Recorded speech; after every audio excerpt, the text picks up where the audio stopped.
Do you want to know what it feels like to eat like royalty in your own home?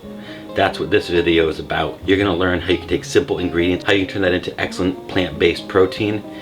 This week it's going to be burgers. You're also going to be able to use this protein in 5 different recipes. It's burger week. It's going to be awesome. Textured vegetable protein. And some vegetable stock. Now I'm going to let that sit and soak for about 10 minutes. Okay, as that soaks in, go ahead and add in your liquid ingredients.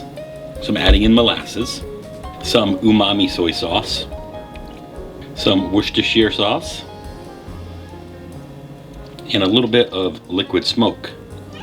I'm also going to add in some vegan mayo, some Veggie. Alright, and so now I'm going to go ahead and mix up all of these liquid ingredients. Okay, now I'm going to go ahead and add in the dry ingredients to really add the flavor bomb. You can add in mushroom powder, some onion powder, garlic powder, some paprika. Either go with a smoked paprika or regular paprika. Really all depends to your desire. Breadcrumbs, a vegan egg, which is really going to be some flax meal, and some water.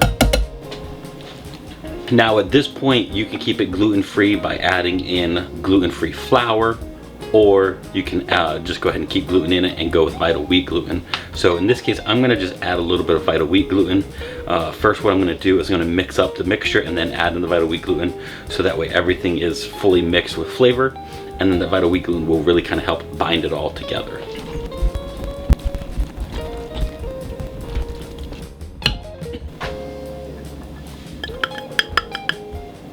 Alright, now I'm just going to fold the vital wheat gluten in completely.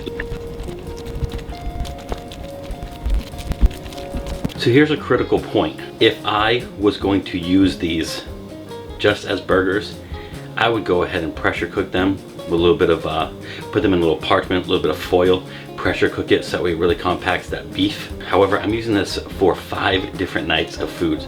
So what I'm going to do is I'm just going to go ahead and separate this into individual patties.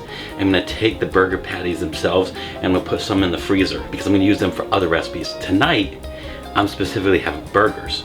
So I'm going to form these into patties, cook them off burgers, and that's it. That's our base protein.